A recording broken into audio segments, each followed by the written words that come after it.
Buccaneers Stadium for the 1998 homecoming game. It's going to be the Grand Haven Buccaneers against the Jenison Wildcats. Keith, this is going to be the kind of game that everybody always likes to see at any time, but then it's homecoming. Jenison coming in 4-0, 3-0 in the conference. Grand Haven 3-1, undefeated at home, 3-0 at home, and 2-1 in the conference.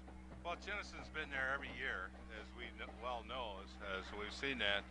Grand Haven's trying to get there, and they've had a good start. We looked like last week when we watched them against Holland that they were coming together. Tonight will be the proof of the pudding as they take on a very tough third-rated Jenison High School in Associated Press.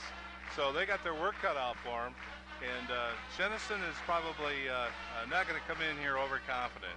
They know it's homecoming, and they're a pretty seasoned team, so I expect a great battle here tonight. Well, it's been really interesting because tonight they had the gates closed at 6 o'clock because there's been this thing with everybody laying the blankets down early night before, almost like the Coast Guard night, and all the Jenison people were here earlier today too.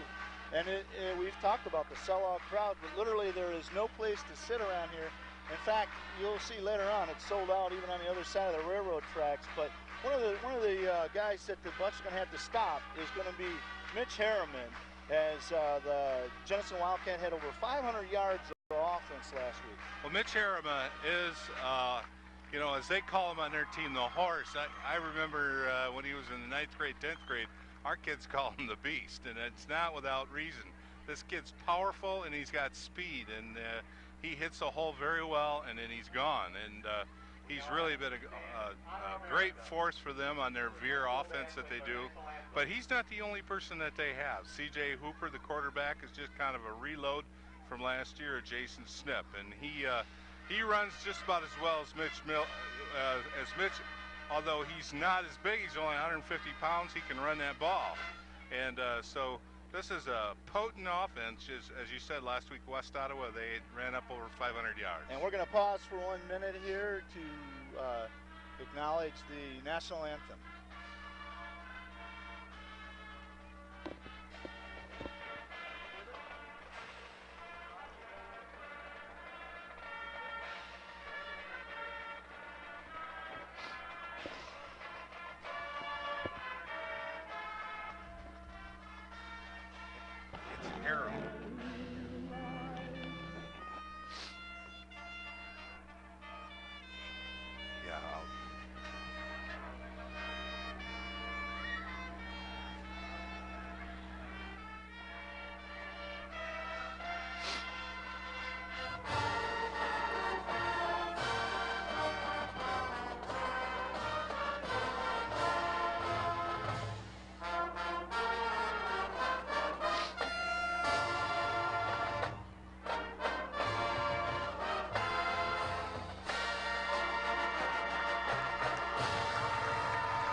Great job by the 1998 Grand Haven Marching Band under the direction of Richard Earn. And special time here tonight. It's always a great time when we get together not only for the game, but we get together with WCE-TV over there, with our friends over there in the Jenison area with Al Dodds. And so Al and his crew is over here tonight with us, and their production crew, and our crew here at TV5 for this big game. Well, it's a pleasure to be working with them. They bring some toys that we haven't seen before, and hopefully we can help them out as well. Well, as we've talked about Harriman, the Buccaneers, of course, showing their strong offense too. And what we'd like to do is get ready to go over the lineup, the starting offense for Grand Haven, which rushed for over 400 yards offense themselves last week.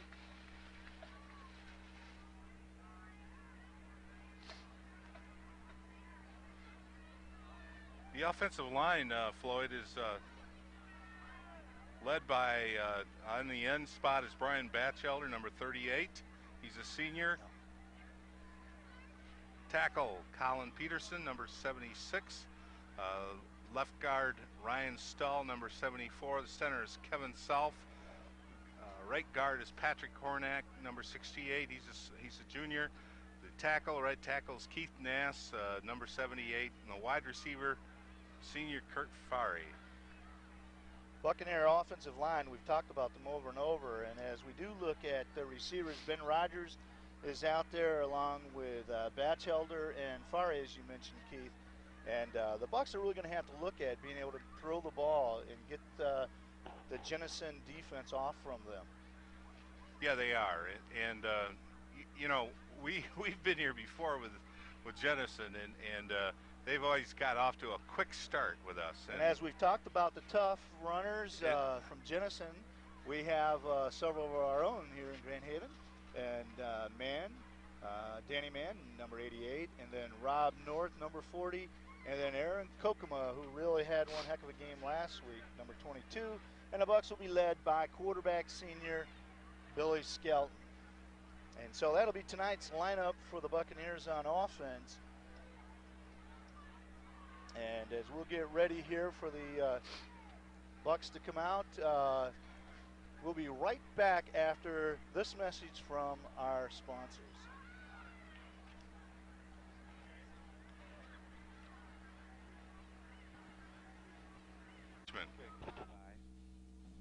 Denny Van Hall, sales manager for James W. Oaks & Company.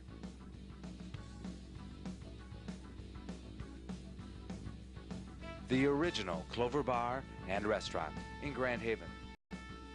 Go Steve! Risinga Building Center, generations of experience helping to build the Tri-Cities for over 60 years. Carlson Vaughanley Travel, with locations in Spring Lake and Grand Haven.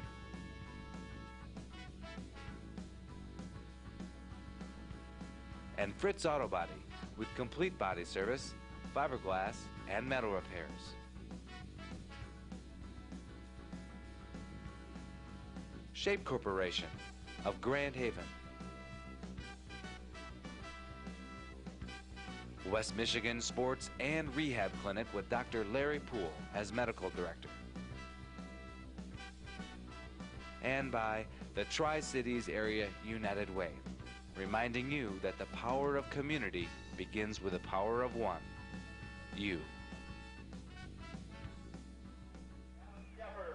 We're back at Buccaneer Stadium for the 1998 homecoming, as it is a big event here.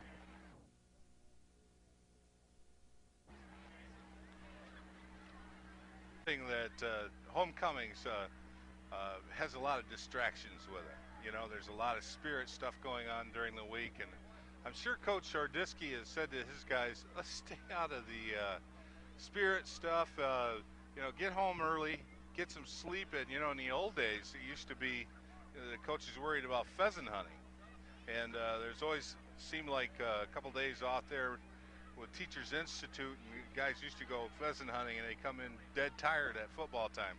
Now this time it's a homecoming, and that is a factor as well, and it'll be more of a factor obviously for Grand Haven than it is for Jenison. As I understand, they had their homecoming last week. Jenison winning last week 51-7 over the West Ottawa Panthers, and the Grand Haven Buccaneers winning 34-14 over another rival, the Holland Dutch. And we'll be right back for some more activities here on TV5 and WCE-TV.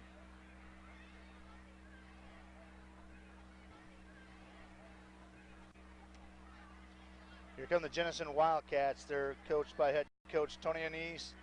His assistants are Kelly Cole, Joel Morris, Mike Vanderbeek, who I remember played linebacker over there at Michigan.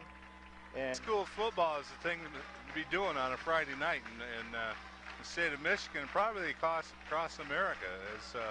It's something where the whole community can enjoy. It's something that for their kids get to see their friends and do it at a very cheap price. And so it's great entertainment, and that's what we're doing here tonight. So you know, I'm just going to add here, I'll bet easily, as you can see the balloons and the festivities going on here.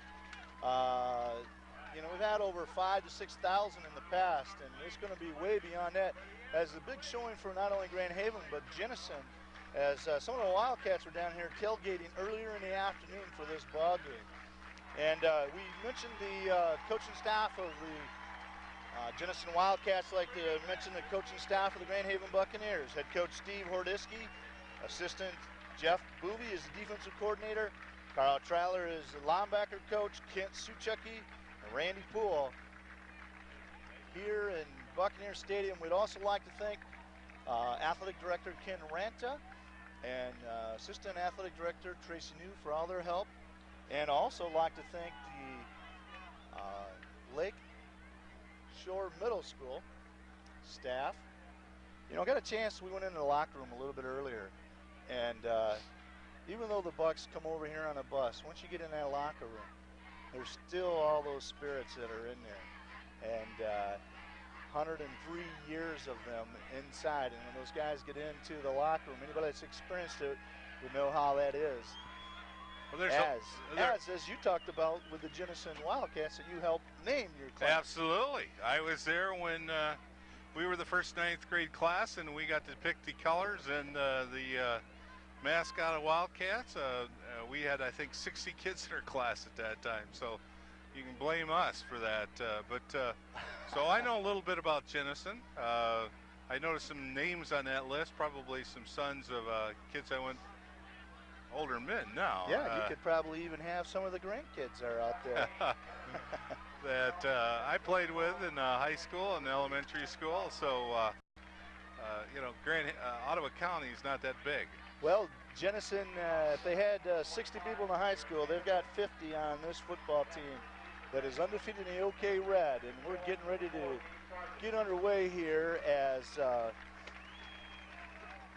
kicking for the Jenison Wildcats is going to be the senior, Eric Anderson. He's 6'6", about 195 pounds. He looks like a center on the football team, or on the basketball team. And he's going to be kicking to Patrick Whalen and Gabe Sargent. We're underway here, homecoming 1998. Whalen inside the end zone, and that will bring it back to the 20. Well, there's an automatic. You know, your feet touch the end zone while you got the ball. It's touched back, and it starts out at 20. Got a good leg out of Eric Anderson on that play. So the Buccaneers will start out as they will have the ball on their own 20-yard line. Just underway here at Grand Haven Buccaneers Stadium. It's about 58 degrees. The wind is blowing in the face of the Grand Haven Buccaneers, about 10 miles an hour.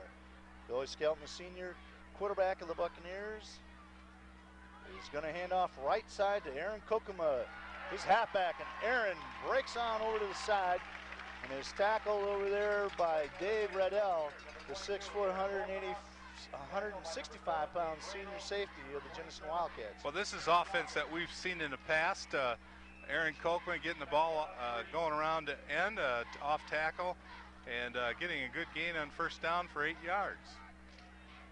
So that'll bring up about a second, and we're going to call it a long 2. And motion will be Kokuma handing off inside to Rod North that breaks the tackle, first down. Well, right now that's 2 plays. That's a first down. Rob North carrying the ball there for the first down. You know, last week I think Grand Haven had their best outcome with their offensive line. They're starting to come together, and Jenison's running a 5-man front. They'll make some adjustments here and see what happens.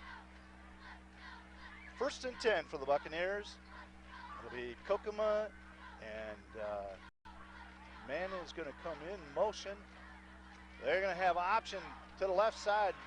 Dan Mann makes the move and gets a few more yards, and he's going to be just short of the 40-yard line at Grand Haven. Well, Jenison, Jason Helmet came up there to meet him, and he didn't turn him in. He missed him. Dan Mann got inside of him and got a nice gain there of about 7 yards. Bring up about a second, and we're going to call it a 4 for the Bucks. Ball on the Grand Haven 39-yard line. Man, Kokuma, and North in the backfield. Kokuma is going to go motion left side, finds a little opening, and closes real quickly on the defensive right side. And leading the charge over there was Dustin Manning, and also looked like Aaron Amato. And there's a case, I said they're running a 5-man line and running a 4-man line. Mitch Harima is in there as well, and he was in on the tackle. So several of these Jenison kids are going both ways. Bring up a big 3rd and 4th down. This is the initial series here of the ball game, just underway. 9 minutes, 56 seconds left in the first quarter. No score between the Grand Haven Buccaneers and the Jenison Wildcats. It'll be option right side. Skelton's going to get it off them. His wing back, which is Dan Mann, and the Bucks are going to be short of the first down. That'll bring up a punting situation. Well, and I'll tell you, Brandon B.J. Moss, you know, number 99, he's a 12th grader, 6'3", 250, and he brings it on in there, as he did not let Dan Mann around that end, as he knocked him out short, and they're going to have to punt. Kurt Fryery will be back to punt for the Buccaneers, and deep to receive will be Chad Sample along with, it looks like Rydell. Nice kick by Fryery.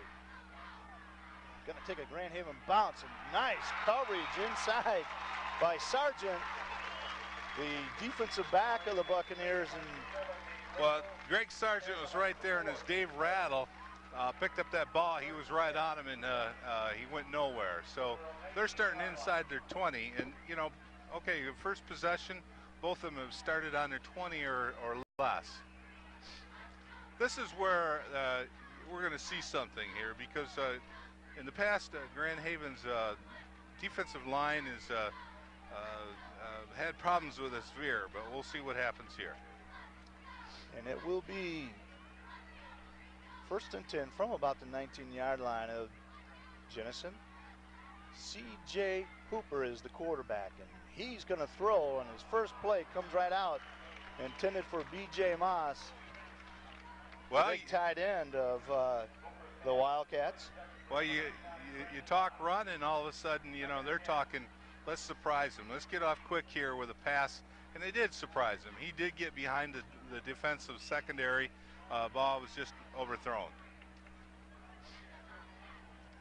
And after this play, we'll go to the starting lineup of the Jenison Wildcats, as they're looking at a 2nd and 10 now. And C.J. Hooper is going to hang on to the ball and take it around the right side. He's got a corner, and Rob North will make the tackle, but not until after C.J. Hooper able to get the first down for the Wildcats. Well, Hooper showed his speed there. You know, I think we were talking earlier, he's on a championship relay team.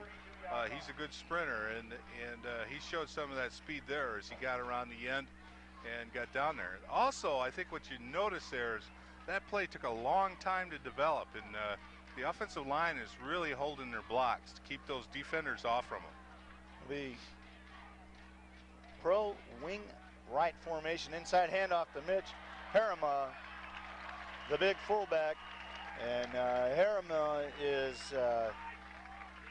going to get another first down for the Wildcats. Mitch is 6 feet, 215 pounds, and you spoke of Hooper on the championship or record-setting 400 relay team. One of the partners on that team was Mitch Harima, along with Dustin Manning and also Burkaikin. 1st and 10 for the Wildcats, and it's going to be handoff left side, and that looks like that is Seth Kroll. He's 5'11", 195-pound junior for the Wildcats. He's going to get about 4 yards. And Dan Mann and Kyle Bearclaw in on that tackle.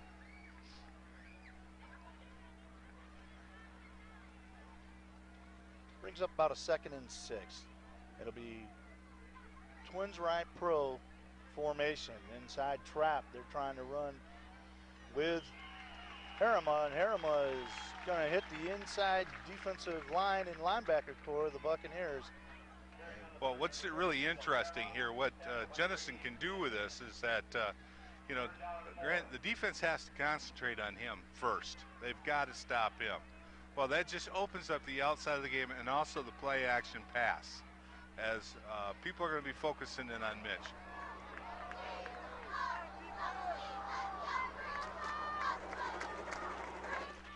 twins right pro formation. 3rd and 4. 3rd and 4 facing the Wildcats, and it's inside handoff, flag on the play as Hooper hangs on to the ball and going to be tackled by Patrick Whalen, but there is a flag on the play. Well, there's a flag on the play, but let's just look at this play here.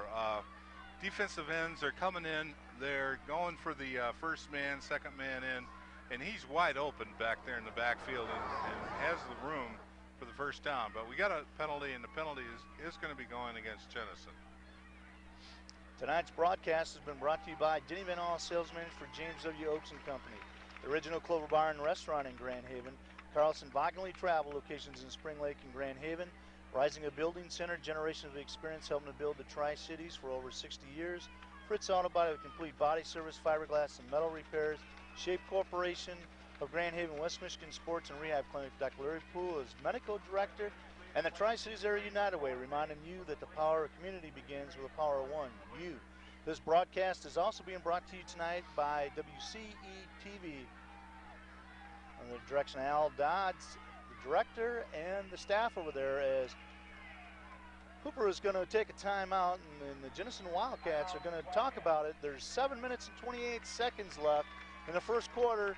No score between the Grand Haven Buccaneers and the Jenison Wildcats. One of the things, Floyd, that both coaches have, I'm sure, said to their as a goal for this week is no big plays.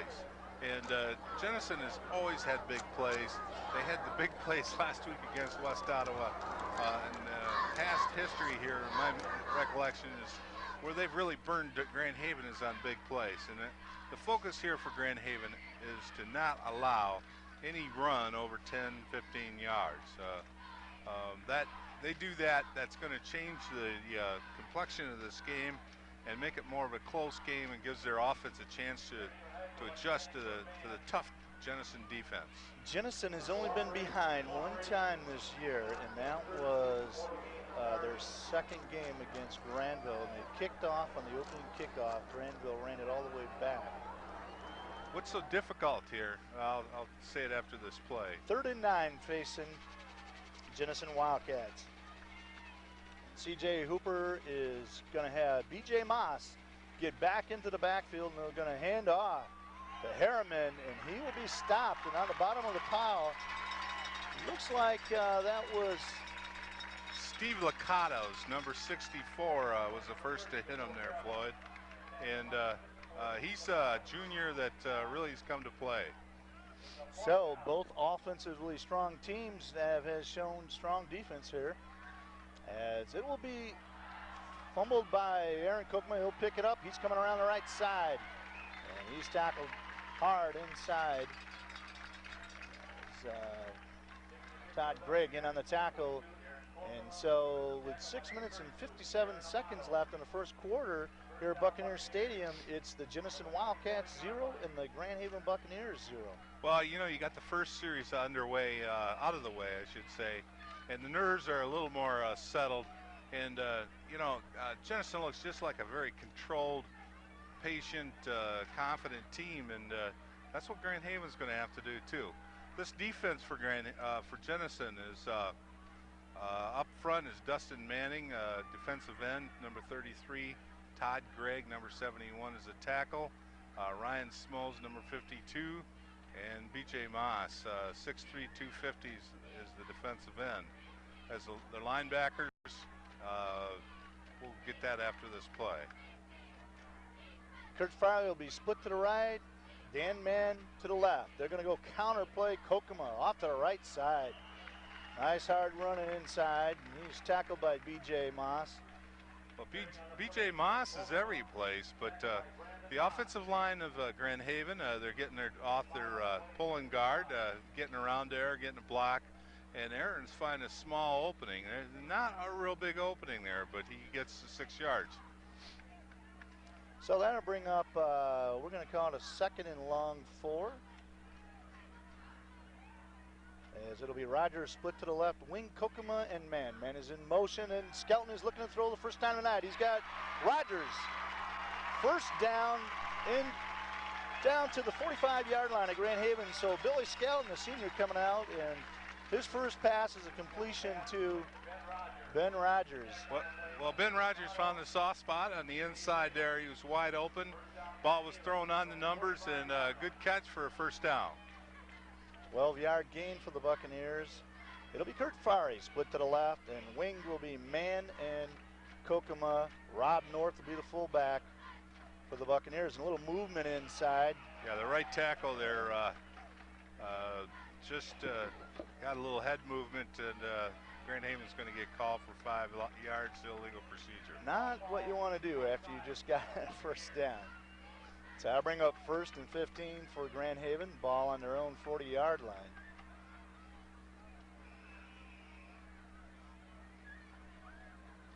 And the fans still coming in here. Unbelievable the amount of crowds that have been here in the one tonight for homecoming. 1st and 15. Kokema going to be in motion, and Skelton looking to throw again. He's under pressure, eludes a tackler, and is going to tuck it now. Makes a nice move, breaks through, and gets about 6 yards before he's tackled by Scott Dodds. Well, that's a 12-yard gain there. You know, he was 5 yards back. It was starting 1st and 15, so that was a nice gain there to bring him back in a good distance there in second down. We got a hurt offensive guard. It looks like Patrick Hornack, whose brother is getting married tomorrow. So I don't even think Ma's here tonight. She's at the rehearsal dinner. Jimmy's getting married. Well, those guys, I don't know. I'll bet you they're all here. They probably got their rehearsal dinner here. They're probably over in the railroad tracks, having the dinner over there. Dr. Larry Poole out there. Dr. Larry Poole, we mentioned to him, not only is he a sponsor here, but he has been around for a long time helping the athletes of all the programs here in Grand Haven. And I really like to acknowledge the stuff that he does for the kids that a lot of people never hear about. And I know for a fact I've taken kids over there for him to open up late at night and different times. He just does a great job here for the Buccaneers. And I'll tell you, it seems like every school's got one of these icons who is their steady doctor. Mine was Dr. Fernley Stoneman. Yeah. Some of the guys there will remember that as well. 2nd and 4 for the Buccaneers. They're in Jenison territory on the 49-yard line. Kokema's coming to the right side, follows a block of Rob North and gets first down. Well, I tell you, Aaron Kokema has really stepped it up here the last couple of weeks. We knew he could run the ball, but when he gets into traffic, he still gets extra yardage, and that's just good effort. I'll tell you, the OK Red Conference is just loaded with running backs this year. We have not seen a weak team with backs. I mean, Holland, I was very impressed last week with Curry and Dustin Thomas. Bucks now will come back into a tight wing formation. In motion is Sargent. Gabe Sargent on the left side, kind of fighting through a little bit and gets just short of the 40-yard line. And bottom of the pile looks like making a tackle is Todd Gregg, the 5'5", 240-pound senior tackle. And also in helping was Scott Dodds, the linebacker of the Jenison Wildcats. Hey, he's the son of Al Dodds. Yeah, we're going to talk about him. This guy goes through 15 mouthpieces so far. He goes through about 4 of them a week. 2nd and 7 for the Buccaneers. They're just short of the 40-yard line of Jenison Wildcats, and Skelton is looking to throw again. Nice protection. Slipping and falling is Aaron Kokema, but he gets the reception. And in on the coverage was Chad Sample of the Wildcats. And so the Bucs will be short of a first down, bring up 3rd down. Just kind of a controlled offense here, moving the ball. They started in, I think, on their own 28-yard line. They're in almost 4-down territory now, Floyd, as this offense moves the ball down the field. Ball just short of 35-yard line of Jenison Wildcats. No score here yet. 3 minutes, 40 seconds left in the first quarter. Homecoming, 98. 3rd and 3 facing the Buccaneers. They're going to hand off to Sargent on the left side. He's got the first down, it looks like. In making a tackle was Amato and also Jason Hemholt of the Wildcats. Yeah, and what you're seeing here is good offensive blocking up front. As they're just giving them the time to get downfield. Right now, probably they're winning the battle up there on the front line.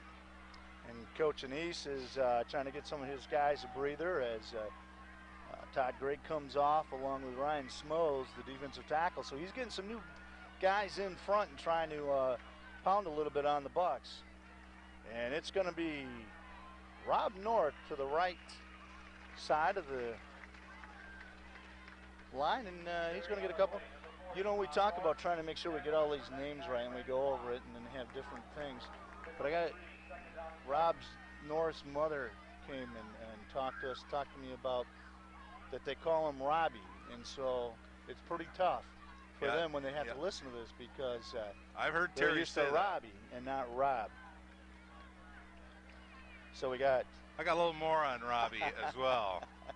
2nd and 7 facing the Buccaneers now. The ball on a 29-yard line. Here comes a reverse, and here comes Aaron Kokema. He's to the 10. He's in a foot race, and he will score first here for the homecoming game as the Buccaneers have scored the first touchdown of a series that was not a kick return against the Jenison Wildcats here. No flags on the play, and there's just a case where the defense went one way and he went the other, and it was a foot race to the corner, and he beat him. 31 yards. Aaron Kokema goes in to get on the scoreboard for the Grand Haven Buccaneers with 2 minutes and 26 seconds left in the first quarter. And right after he scored a touchdown, the scoreboard lights blew out. So Rogers will be the holder, and Willie Rossiter is back after being ill last week, and he'll attempt the extra point. Nice snap, kick is up, and it is good. And so, with 2 minutes and 26 seconds left in the first quarter, it'll be the Grand Haven Buccaneers scoring first on a 31-yard run by Aaron Kokema, and then Willie Rossiter puts the extra point on to make it 7-0 over the Jenison Wildcats. Here's a replay of this X plate. Now look at that, it's kind of a reverse. It comes over there, and our camera, there he goes. So just a foot race to the corner, and Aaron Kokema beats him. Dave Rando trying to get the angle, but Kokema's speed is deceptive. And it was very deceptive, and the downfield blocking on that play was excellent as well. Everybody was keeping the defender active, busy on that play. So it will be Pilgrim kicking off for the Buccaneers as Rick Pilgrim will be kicking off to Mitch Harriman. Nice high kick. And Mitch will take it just short of the 5-yard line, his own 5-yard line. And he's coming in hard, nice return to the 30-yard line there. You see why that his teammates call him the horse. And they call the Grand him the Haven guys call him the beast. Yeah, he is strong. He is just strong from the legs up, from the knee up.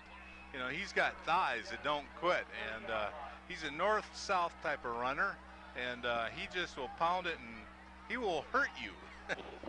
But he's got speed as well, so he's got the full package. Buccaneers went 79 yards on that drive, as now C.J. Hooper is going to hang on. And he'll get about 5 yards. Nice game. That was a 7-play drive, 79 yards, capped off by that run of Aaron Kokema. Well, Coach Anzi saw that the last series of plays that Hooper had a field day out there in the outside as everybody is focusing in on the fullback going up the middle, and it really gives him an opening, and he's got 7 yards on that first down. As you said, the speed of CJ. 2nd and 4, ball on the 36-yard line, inside, close to the first down. Well, this is just right now power football as Jenison maybe woke up here as a result of that first touchdown, and they are just on the line of scrimmage, just really doing some excellent blocking. Well, you know, we're talking about the speed of the C.J. Hooper now. You know, CJ is 5'8", 160, but when you got Harriman, who is, you know, 6 foot, 215, and can run just as fast. You see the mark here. Well, in your offensive line there on that right side, B.J. Moss, he's 250, Farber 260. The little guy, Tracy Branch, 230, and the center's 210, but they've got some good beef up there on that right side, and they predominantly go to the right. And as you saw, the Wildcats got that first down. They'll come out and twins right, pro twins right. Moss is the tight end to the left, and looks like it'll be Hooper throwing for Moss. And on the coverage is Patrick Whalen. Patrick is the 5'10", 160-pound senior. And well, you just don't see many tight ends that big. As BJ is like, I think wasn't it Josh Kerr out of Muskegon Orchard View that played for Michigan State? Just a big tight end. Moss is 6'3", 250 pounds.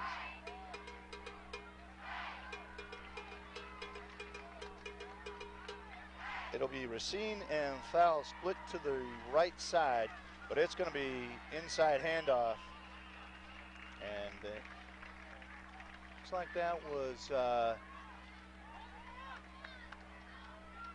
coming in was, let's see who's listing. Oh, that was Aaron Dawkins. Aaron Dawkins. And he's a quick hitter. He's a real quick hitter up the middle as Steve Licatos in on that tackle. Now this is a key play here again is what you have is third down. They're on inside their 50, so they certainly want to make the first down. 3rd and 4 facing the Wildcats on their own 46-yard line. And in goes motion inside trap, first down. Initially was North making the hit on Harima and knocked them back a little bit, but Mitch able to lunge ahead and get the first down. Well, he just got it by the skin of his nose there, but that is a first down and excellent third down play. Good hole there in the middle. I think Coach Hordisky is satisfied to see this type of game progress here where, you know, it's a wear down 3-4 yards, 5 yards, 6 yards. He just doesn't want those big plays. In motion will go Harima. It's going to be C.J. Hooper. Oh, close to the first down. He is quick. He is quick. And when he gets that push-out block by B.J. Moss on the outside there, that really opens a hole there for him to drive that ball through. That's going to end the first quarter here at Buccaneers Stadium with the Grand Haven Buccaneers leading 7-0 over the visiting Jenison Wildcats. Tonight's broadcast has been brought to you by WCE-TV and Denny Van Hall, sales manager for James W. Oaks & Company, the original Clover Bar and Restaurant in Grand Haven, Carlson Wagonway Travel, locations in Spring Lake and Grand Haven, Rising a Building Center, generation of experience helping to build the Tri-Cities for over 60 years, Fritz Auto Body with complete body service, fiberglass, and metal repairs, Shape Corporation, West Michigan Sports and Rehab Clinic with Dr. Larry Poole, Medical Director, and the Tri-Cities Area United Way, reminding you that the power of community begins with the power of one. You. Great ball game here. Very mistake-free. We haven't had any fumbles, very few penalties. Just moving along at a very brisk pace, and both teams are playing excellent football right now. There absolutely is no place to almost not even stand around here, Keith. There's no place to sit, but they are on our way back through. I'd say we're close to maybe even 7,000 people down here. It's going to be 2nd and 1 facing the Wildcats. They're going to hand off to their big horse. No, it's C.J. Hooper hanging on, and nice fake by That's a great Mitch fake. Harima. That was a great fake because I went with Harima. I thought he had that ball, and this is what this action does, is that it just freezes everybody on people. As a defense, you have to have your assignment. You have to stay with it and have the confidence that the guy next to you is going to make his assignment go. Otherwise, this thing breaks down and they go all the way.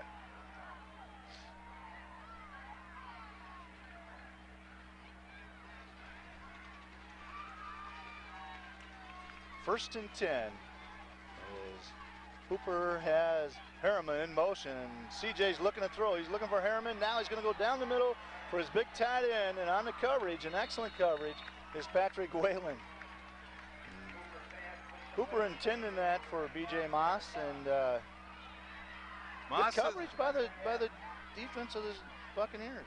Well, he aired it out to B.J. Moss, and Moss is not the quickest. He's not the fastest. He's got good speed, but Whalen was up the middle there and just had good coverage on him. So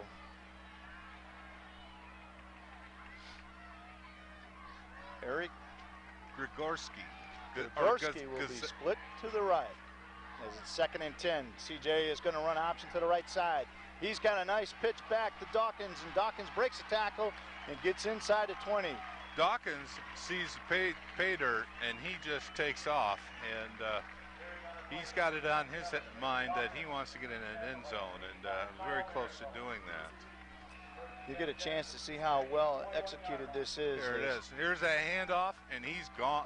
He's just really, the speed is there. It's a great handoff. He doesn't have to slow down to get it, and goes for a first down.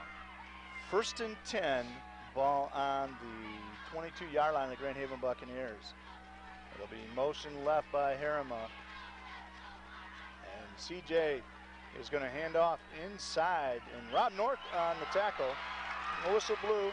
Well, they're putting the little beanie baby or the beanbag down there, so that's not going to be a fumble. But good defense there in the middle of that line as they read that one. Inside for the Buccaneers was Brian McCahey and also Jeff Moss, as Dawkins trying to get inside and maybe catch the Bucks shifting over there for Harriman, but the Bucks strong defense. 2nd and 10. 10 minutes and 20 seconds left in the first half.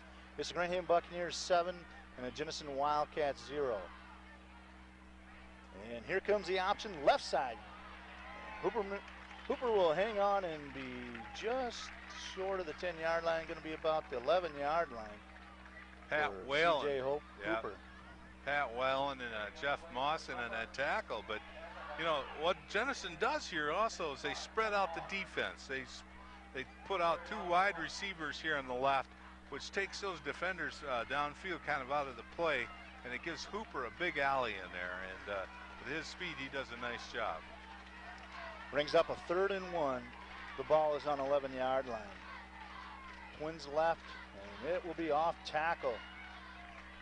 And driving down inside, close to the 5-yard line, will be Mitch Harriman. Well, Mitch, that's perfect for him because he just kind of stays behind his offensive line, and Grand Haven Bucks can't get a chance to wrap him up there, and gives him a little extra motion. And it's a first down, first and goal. Buccaneers go into their goal line defense. They'll be like a 65 defense. 6 men on the line and 5 men that'll shadow the other guys. As the tight end will be Scott Dodds, and twins to the right. Here comes CJ Hooper. Will score on about a 6-yard run as CJ Hooper gets the Wildcats on the scoreboard with 9 minutes and 9 seconds left in the first half. Wow, that's just great ball again, as we talked about before. Great fakes. Everybody goes to Mitch Harriman in the middle, and CJ has a nice opening there, and he's got the speed to get to the spot. Adam White will hold for the Wildcats, and Anderson will attempt the extra point. Low snap, but kick is up, and the kick is good. And so the Wildcats come back out and make it 7-7. The Wildcats of Jenison and the Grand Haven Buccaneers. Well, here comes that run. Now, maybe you can see it, but he gets a great block. See, everybody pinched down on that fullback, and he got out there. He had plenty of room on the outside. And Sean Cheyenne making a great block to get CJ into the end zone. This could be one of those games that, the way these two offenses moved the ball in this last set of series, where we could have a high-scoring game. Well, that was a 13-play, 64-yard drive by the Wildcats. Kenny Verdine, our statistician here, we talked about how he's been doing. He was injured and got in and got played. Got another interception and a fumble recovery. Man. So congratulations to him. As it'll be Whalen and Sargent deep for the Buccaneers. Anderson will kick off for the Wildcats. Nice high kick. Whalen from about the 7-yard line. He comes straight ahead, finds a little opening, and gets down about the 24-yard line. In on the tackle for the Wildcats was Rick Boldheis. And so now the Buccaneer defense will come out to meet the challenge. It's their homecoming here in Grand Haven. So all kinds of excitement. We're hoping to bring that to you at halftime. A lot of playing before that. It'll be option left side by Skelton. Skelton kind of sliding through and gets about a 4-yard gain for the Buccaneers. Well, Skelton was just kind of deciding, trying to figure out where he was going to go. Didn't have a whole lot of room, but the offensive line is doing a great job of blocking up there and giving him time to maybe at least find a little bit of a gap. You know, so these drives are long, sustained drives. This is just excellent football as we're not having many mistakes. Rogers will be split to the left. Kokomo north and Sargent in the backfield. Here comes Kokomo right side. He'll be tackled inside there by Todd Gregg, who got a little breather earlier. Defensive tackle. And so that's going to bring up about a 3rd and 4 for the Buccaneers. Ball on their own 31-yard line. 7 for Grand Haven, 7 for Jenison. Very little wind at this point in time, too, Floyd. Wind has died down. Kurt Farley split to the left side. Oh, the late snap, and Skelton is going to be thrown for a loss. And I think the center got that ball, or somebody just didn't go anywhere from the beginning. Well, it looks like the center was on a different count than the rest of the team, and there was no flag on it, so apparently the ball got up there before any motion happened, so there wasn't a flag on the play, and that just kind of threw the whole offensive play off. Farley will be back to kick for the Buccaneers, and Rattle along with Semple will be deep for the Wildcats. Nice kick. Oh, they bounce into each other, and finally getting the ball and running hard is Dave Rattle. No, I don't think that was a set play. I don't either, but I just think the two of them were kind of trying to figure out who was going to go for that ball. I can tell you this. They want to hope that was kind of a set play, but the way the coaches are talking to them over there, I don't think it was. You'll see the nice punt here by Kurt. And then you'll see there it is. No, it's mine. It's mine. 1st and 10. Here comes the option left side. C.J. Hooper just short of the 10-yard line. He's getting warmed up here now. Oh, he's really getting warmed up. I mean, this 1-2 punch, and then Dawkins. I mean, this is a full spectrum offense here of the Veer. Is that they just got several weapons. B.J. Moss will be the tight end, and Hemholt will be split to the right side. C.J. Moss is looking for Hemholt, and in and out again. He had several times tries at it, and Jason Helmholt was on that ball, and it almost looked like he was going to get it when he hit the ground there. He was still focused in on getting that ball, Floyd. Yeah, Patrick Whalen in on the coverage. And that's going to bring up 3rd and 1, a big 3rd down play here. 6 minutes and 21 seconds left in the first quarter.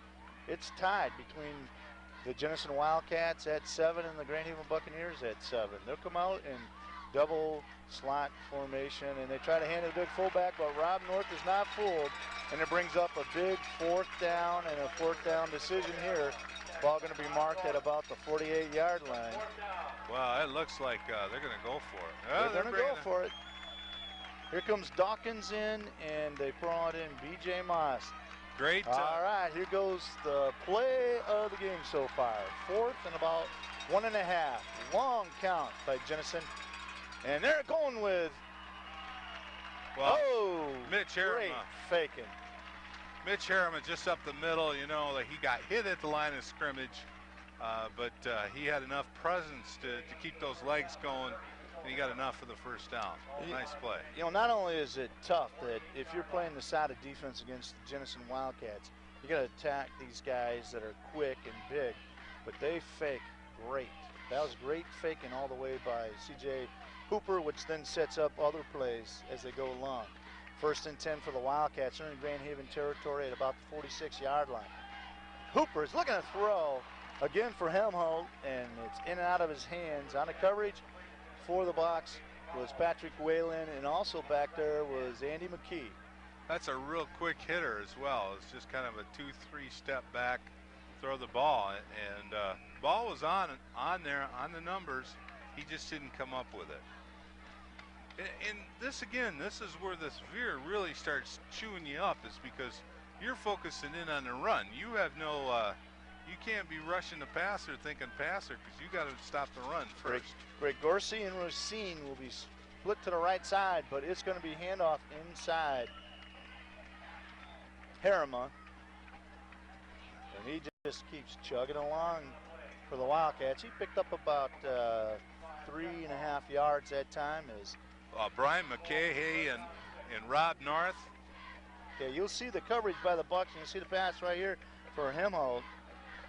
And you know, he might have heard somebody behind him on that one. 3rd and 6 facing the Wildcats. They have the ball on the Grand Haven 46-yard line. Oh, pitch out, fumble on the play. Oh, it bounced back, and Grand Haven might have got has it. Oh, well, Grand Haven. There's the first turnover of the game, Floyd. Well, Grand Haven is up by the ratio of turnover rates. They have 3 to their opponent, and so that's what they need here. In fact, on the onside, we're talking a little bit about what Grand Haven's going to need to do to win, and that is to make Jenison have long sustained drives, which they did, but also they're going to have to win in the side of the turnover. So the Bucks will get the first opportunity here to take advantage of that fumble with 4 minutes and 39 seconds left in the first half. 1st and 10 for the Buccaneers. They are on their own 48-yard line. Here comes Kokomo. No, inside. Rob North showing his ability to run inside, and just saving a long touchdown run was Dave Rattle. Well, Robbie, the wrestler, here we go. This is a handoff right up the middle. Good blocking there, but you know, he broke a couple of tackles, and good first down there, looks to me. It's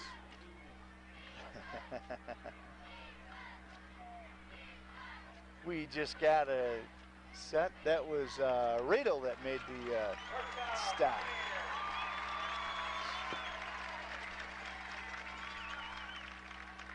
But not before North was able to get a big first down for the Grand Haven Buccaneers. So with 4 minutes and 28 seconds left in the first half with the score tied, Grand Haven 7, Jenison 7. It's going to be Sargent in motion. Skelton is looking to throw, and he's got a man in and out of the hands of Aaron Kokuma, and nice coverage by Radel of the Jenison Wildcats. Dave Radel had good coverage there, and Billy was, you know, back there, had good time to throw the ball, and it was going to be a short pass. It might have even been for a loss, so probably a good thing he didn't complete that ball. Ball on the Jenison 48-yard line, and it will be Fari split to the right side. Sargent and Kokomo will be winged. 2nd and 10. Here comes Skelton looking to right, out and up. Long pass intended for Fari, and a nice coverage out there by Chad Sample, defensive back of the Jenison Wildcats. Well, they weren't fooled on that play, as there was double coverage down there, and just overthrown. Both teams looking a lot like each other, really. You know, coming out and running and coming out. Jenison started throwing, trying that. So Grand Haven coming out doing the same. Grand Haven trying to capitalize on the fumble recovery they had. 3rd and 10.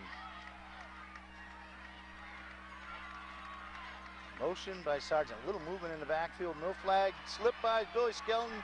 And he's tackled by Todd Gregg, defensive tackle of the Wildcats.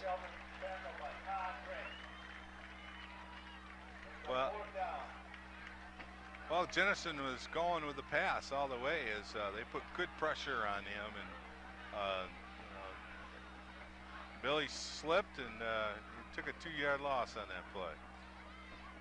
Chad Sample and Dave Radel will be back to receive for the Wildcats. They'll set up at about the 11-yard line, their own 11-yard line. Fari gets up a kick. He's going to go for the corner. Oh, that's a nice kick. Nice kick.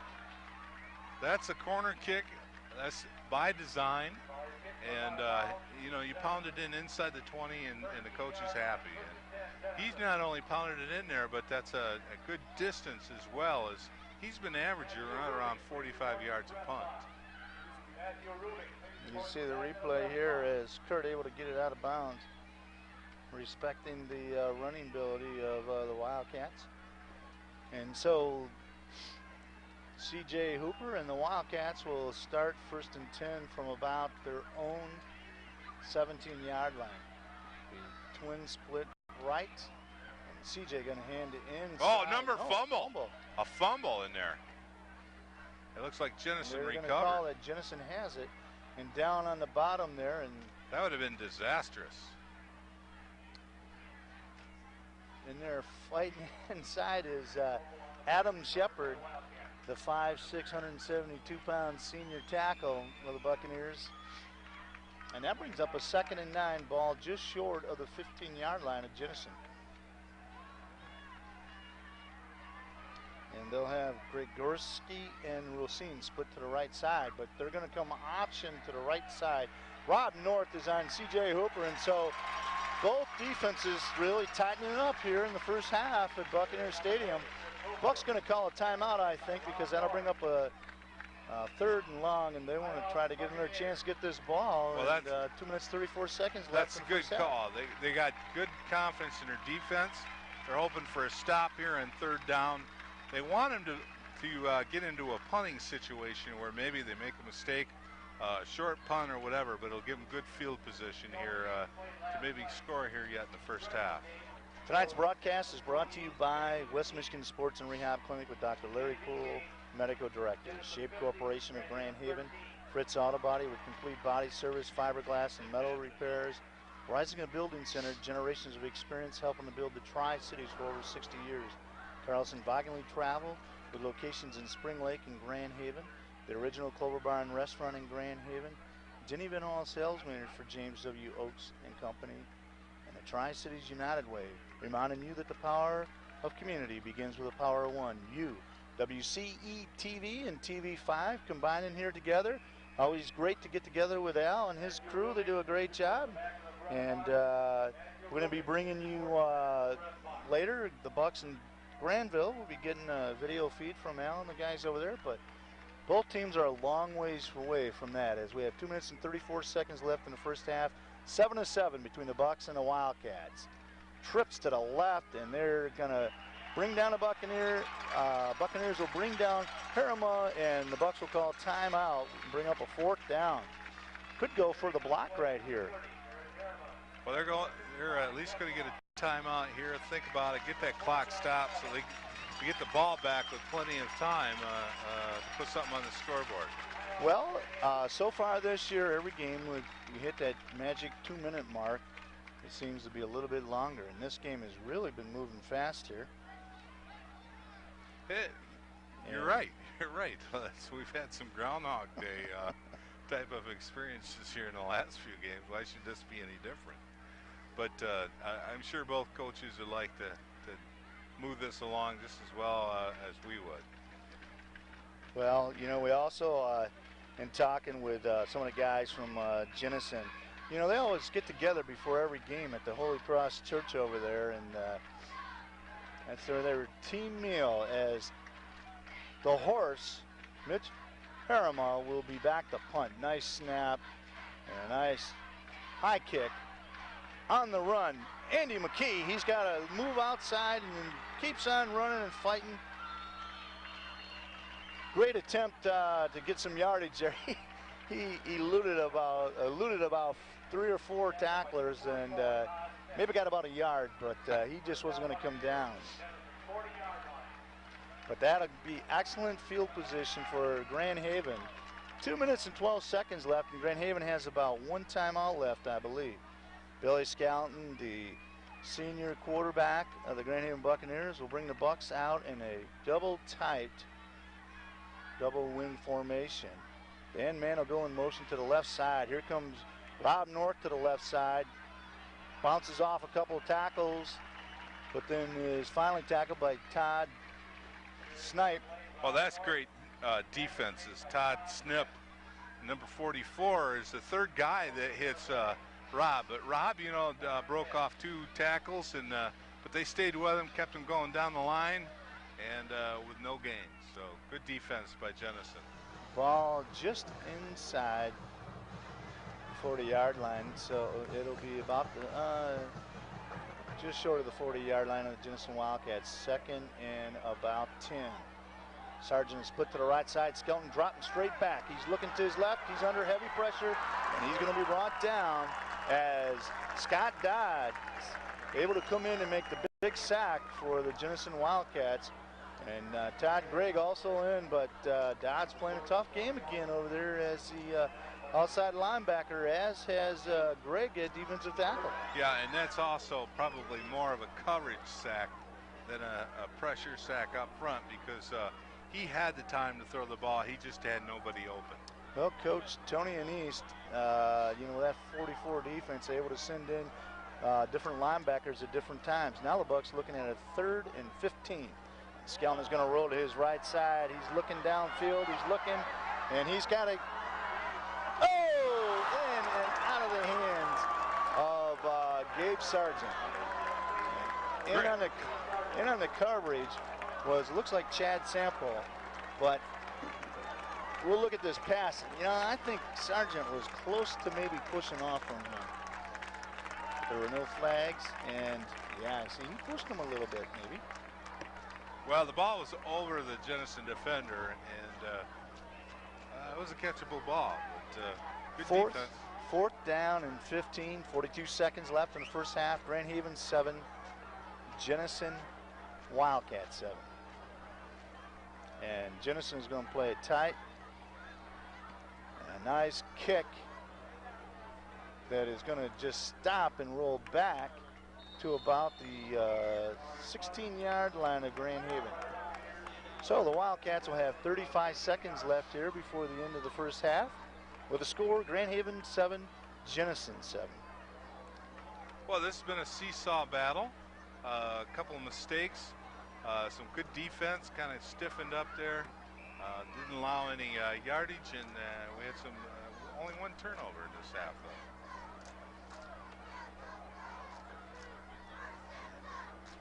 It'll be 1st and 10 from about the 15-yard line, and Coach Tony Anise says, hey, I want to just run the clock out. Get back in here. We're playing Grand Haven at Grand Haven homecoming. And I think they might have to run maybe 1 more play here. We'll see what the time is. But there is some fired up people here as I got to tell you, Jenison has been known for coming out and just really putting on the points in the first quarter and really dominating. And this has been one excellent matchup here for the Grand Haven Buccaneers 1998 homecoming, as it's going to end the first half here with the Grand Haven Buccaneers 7 and the Jenison Wildcats 7. And we're going to try to bring you some of the halftime activities here, and we'll be right back after this word.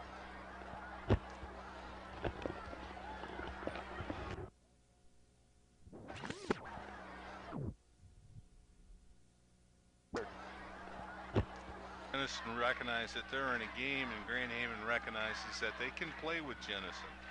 And it just depends on who comes out here with a little extra incentive. These teams are pretty evenly matched so far.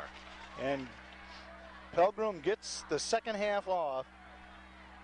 And Semple will take it from his own 10-yard line and bust through, and is just tackled by Patrick Whalen of the Grand Haven Buccaneers, or looked like Chad might have been on his way to the other end. It certainly did. As Patrick Whalen is probably the last blue defender there between him and goal line.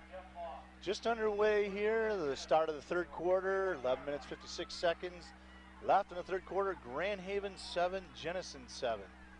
It'll be twins right pro formation. Dawkins will go in motion, long count, trips to the right side, but it's going to be option, quarterback keep to the right side, and making a tackle for the Buccaneers and staying at home is Brian Batchelder, the 6', 200-pound senior. Did a nice job of containing C.J. Hooper, who we've seen his ability to run in the first half. Well, and Kyle got him 5 yards down the field here, so Hooper had a 5-yard gain on first down. That's coaches will be very happy with that. So that brings up a 2nd and 5 as C.J. got 5 for the Wildcats. Ball will be on the Jenison 36-yard line. Long count, inside trap, and breaking a tackle and hanging on is Jeff Moss is hanging on for the Buccaneers, and doing the running is Mitch Harima. Well, Steve Lakatos is going to be talking about that hit for the next couple of decades. As Harima just bounced his head back on that he was play. In there also. Both those guys just under 11 minutes here in the third quarter. This is the initial drive of the second half. Twins right pro formation, motion by Harima. That'll be trips to the right side and looking to throw for B.J. Moss, and he was in the open, wide open. And coming over to cover for the Bucs was Patrick Whalen, but Kyle Barraclough over there, and Coach Jeff Boovey, who's not only the defensive coordinator but the defensive back coach, said, "Hey, look it, you got to keep your eye on that big guy. Stay a little tighter with him, because he did have opening space here. That ball just went off his fingers." And Whalen saying, "Yeah, I'll tell you what, I had to cover him the whole first half." All right, split to the left side for the Wildcats is Farrells and Racine. This inside handoff. Looks like Steve Lakatos is getting up a little slow there. It's they pound him in the center there. That offensive line of Jenison does a nice job. Chad Sample, number 10 at the end, tackled Kyle Rass. Guard is Ben Ashmore, the center Matt Schmucker. Right guard Tracy Branch, right tackle Joe Farber, and the right end Brennan B.J. Moss. 3rd and 6, motion by Harima to the left side. He's coming all the way down, and CJ's looking for him, and nice catch by B.J. Moss. Well, Rob North on the coverage, but man, that was a nice catch by Moss. That was a tough catch, and he shows that he does have the hands. Well, he's a Division I prospect, and you can see why as he goes up, 255-pounder. He gets a first down for the Jenison Wildcats to the Grand Haven 40-yard line. Split to the right will be Helmholtz. And it is intended for Helmholtz, and Helmholtz gets the completion. And the Wildcats are doing what they wanted to do, and that's take the second half drive and bring it down and score and try to get control of the ball game. And so the Buccaneer defense is going to have to tighten up right here, as Jenison is going to have a first down in the 24-yard line. I think those are the first 2 catches by Jenison, and those are plays we saw in the first half. They just didn't connect on. Racine split to the right side. And here comes the option to the right side, and Dawkins this time able to grab onto that ball, and Wildcats are on the move now as they get another first down. Well, they're mixing it up big time. Here comes that pass, and as you see that nice throw, you know, first half, Helmholtz, he drops that ball right in his hands. This time he catches it. And nice throw by Hooper. And so the senior linebacker of the Buccaneers, Rob North, gets the call from his defense coordinator, Jeff Booby. 1st and 10. C.J. Hooper, the quarterback of the Jenison Wildcats, is going to keep it to the left side. And on the tackle is Dan Mann of the Buccaneers. But those are well executed plays. And when you got that big fullback, Harriman, you're able to fake him, and you got to respect him, and then that opens it up for Hooper on the left side. Well, that's it. And your defense has got to, you know, everybody's got an assignment there. They got to stay, and they've got to come through with what they're supposed to do. 2nd and 3 for the Wildcats. They're on the 12-yard line of the 7-yard line of Grand Haven. Oh, and stopped in the backfield, and then making the tackle. But nice job in there is Aaron Kokuma coming in. Well, you know, that's the first time we've seen Hooper sort of stutter on a play, and it cost him. It's 3rd and about 4. Very big series coming here for both sides. Split to the left. Will be Cheyenne, and it will be straight ahead. And going in from about looks like the 7-yard line is going to be Mitch Harriman, and he will put the Wildcats on the board as their initial drive is successful for the Wildcats, making it 13-7. 7 minutes and 58 seconds left in the 3rd quarter. Yeah, you know, and I think what they did here at halftime is the coaches said, what worked for us, what can work for us, and they just used every play in that drive to execute 6 yards or 6 points, and now 7. So we got a 14-7 game here, and Jenison looks like they're greased up here for the 2nd half. 7, as you'll see the touchdown run. Just by power running in the side. You know, he just keeps those legs going, and they didn't do the job. And then Eric Anderson, as you said, Keith, making the extra point to make it 14-7 with 7 minutes and 58 seconds left, 3rd quarter. This is going to be the very big series here now for the Buccaneers to see if they can meet the challenge after Jenison coming down. Well, that was a very impressive series as Jenison just marched the ball downfield. That was about a 10-play, 69-yard drive, and it took them probably, looks like, around 3 minutes. Just, you know, passing, going around the end, fullback up the middle, so they just really mixed their game up. That was a nice game calling on that series. Sargent and Whalen will be deep for the Buccaneers as Anderson will kick off for the Wildcats. And as we mentioned earlier in the telecast, the Wildcats have had a kick return for a touchdown and a kickoff.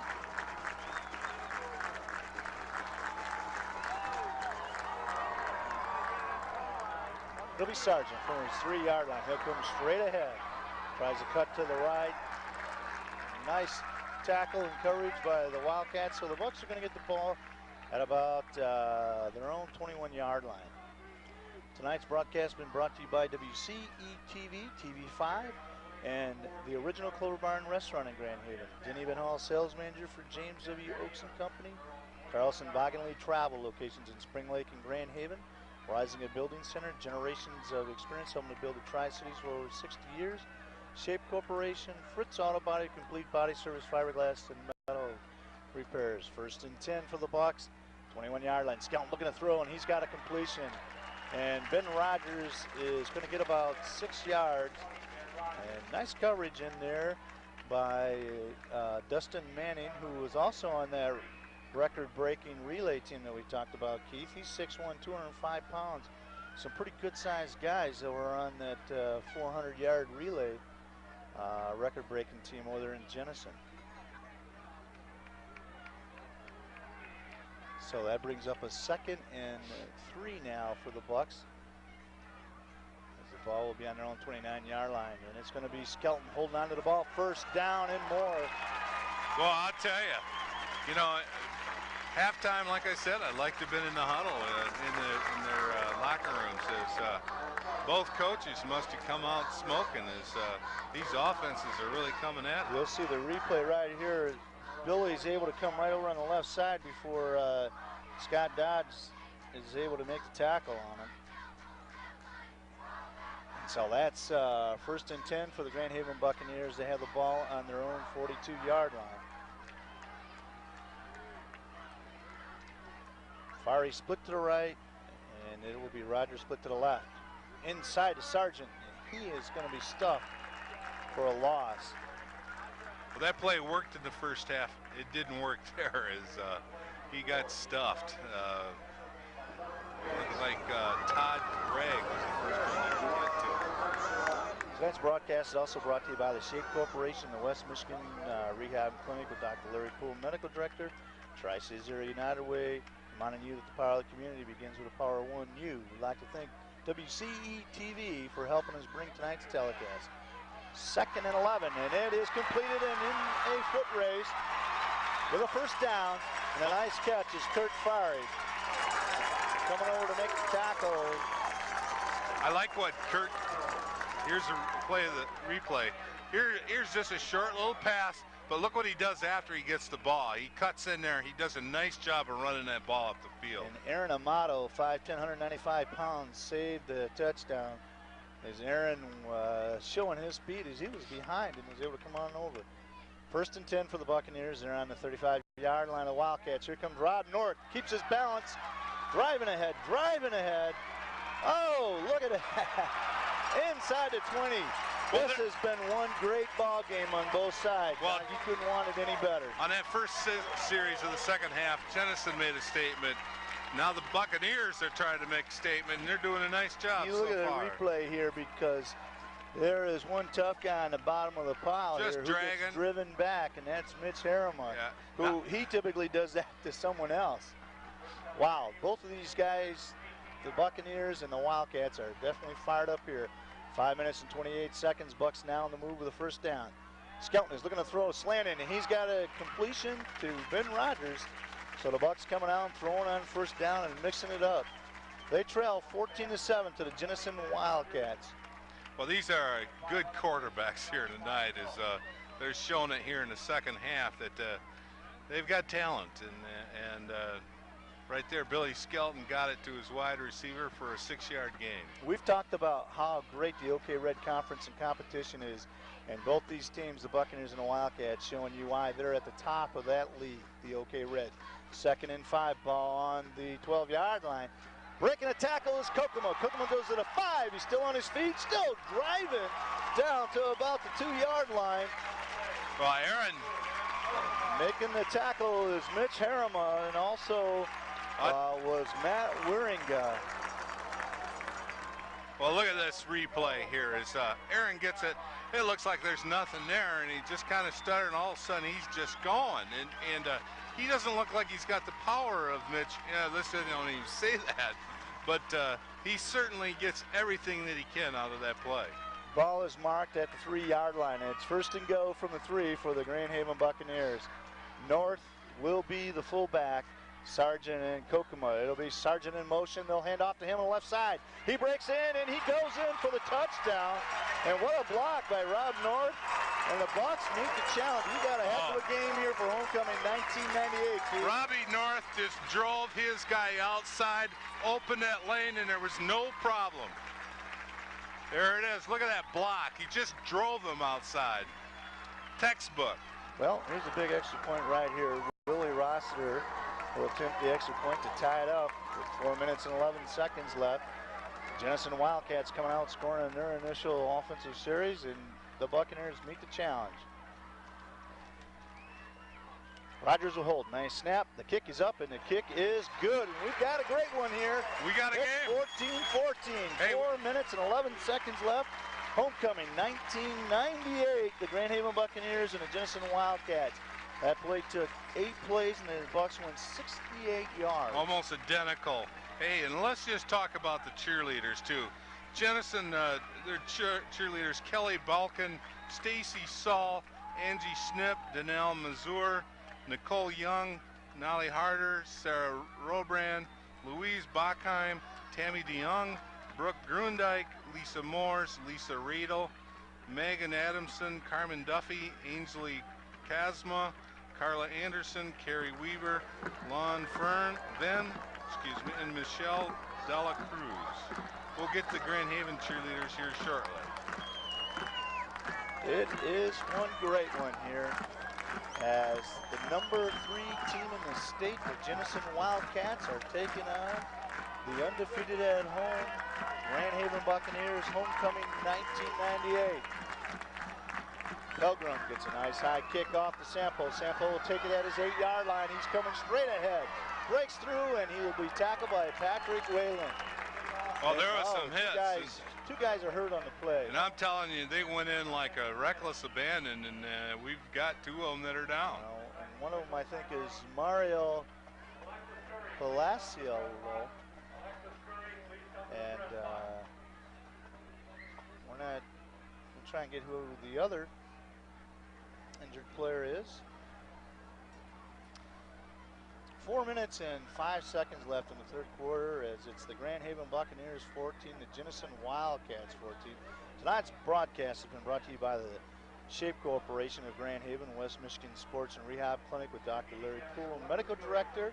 The United Way, reminding you the power of community begins with the power of one. You, Lysinga Building Center, generations of experience helping to build the Tri-Cities for over 60 years. Carlson Bogganley Travel, locations in Spring Lake and Grand Haven, the original Clover Bar and Restaurant in Grand Haven. Denny Vinola, sales manager for James W. Oaks and Company. WCE-TV, under direction of Al Dodds, and also TV5. And the crew, as we're still if we get players intended. If we get a replay here, here, just watch this replay here. As you're just going to see some ferocious hitting here. Look at that, bang, bang, and you see those 2 down there in the back end, and that's 2 kids that are down. You know, they just, this is how, OK Red is known for its hard hitting, and you're seeing it again here tonight.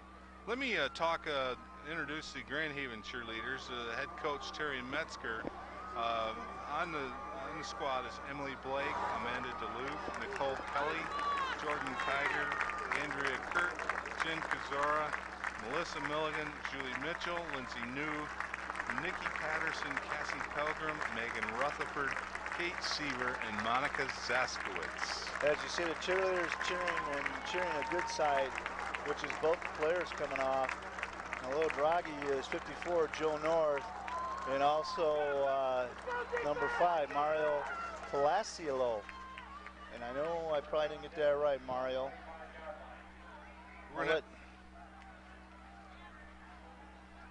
And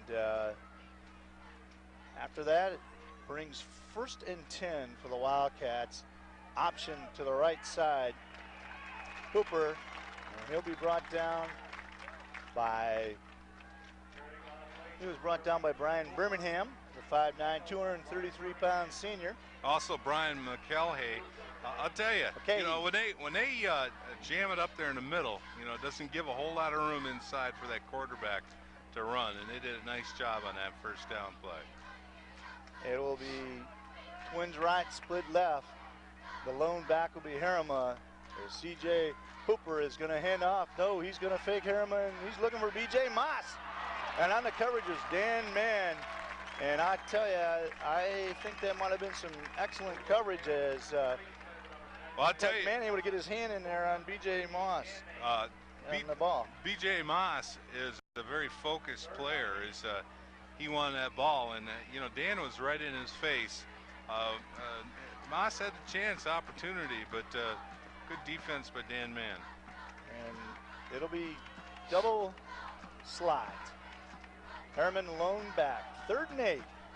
Ball on the 26-yard line. C.J. Hooper's setting up for a screen. Oh, and he's got it. his man, Mitch Harriman, who will break it for a first down. And then making a tackle is Whalen and North, but it looked like the Bucks had a couple opportunities, and attempting to knock it down was Jeff Moss, but it was over Jeff's head, and Jeff got in there. And well, when you haven't had a chance to rush a passer, they really rushed hard, and Coach Enns really made a good call there with a little pass there in the flat, blockers in front of him. Hemholt and Racine will be split to the right. In motion will be Dawkins.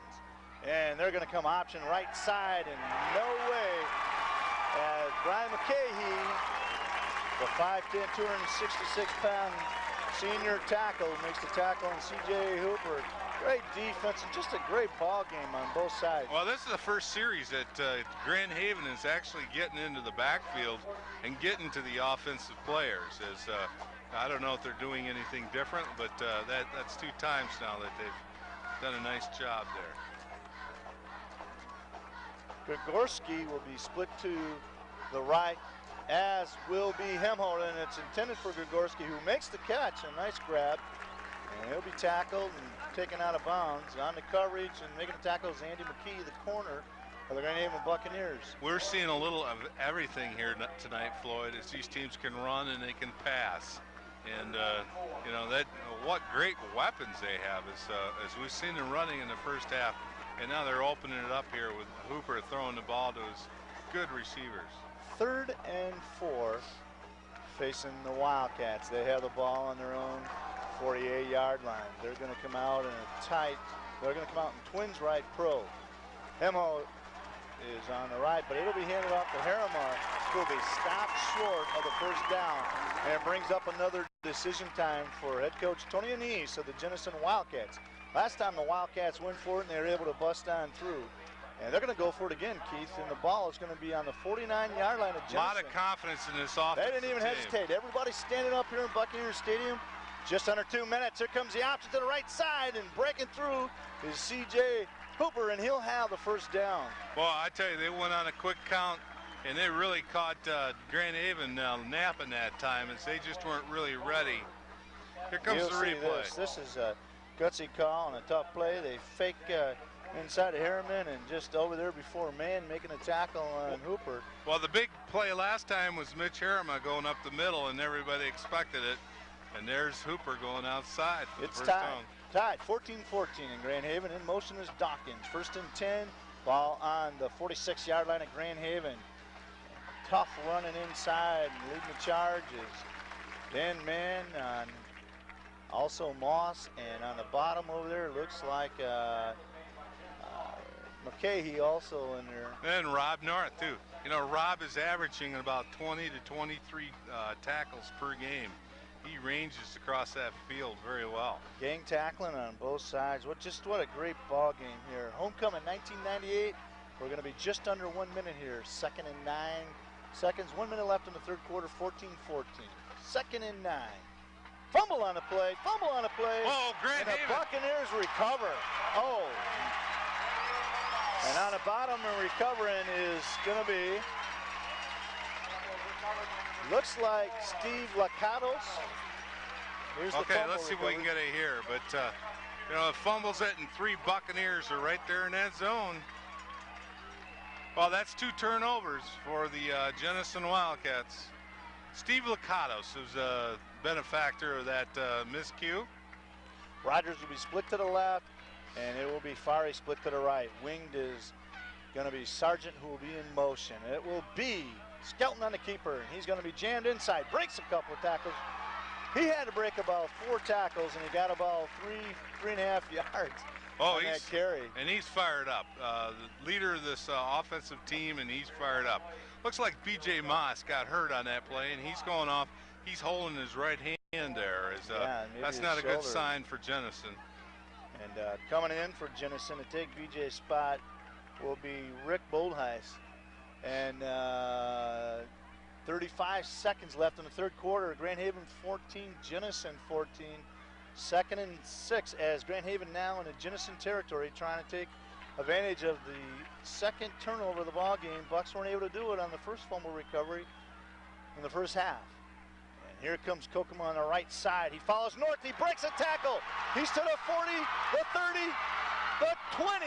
He will come down before Mitch Harriman of the Jenison Wildcats makes the tackle. Well, when Aaron Kokomo gets that little in route and then comes outside, he really jukes him, and he just beat him to the corner there, and it was a race, and Mitch had the angle and takes him out inside the 19-yard line. That's a 32-yard run by Kokomo.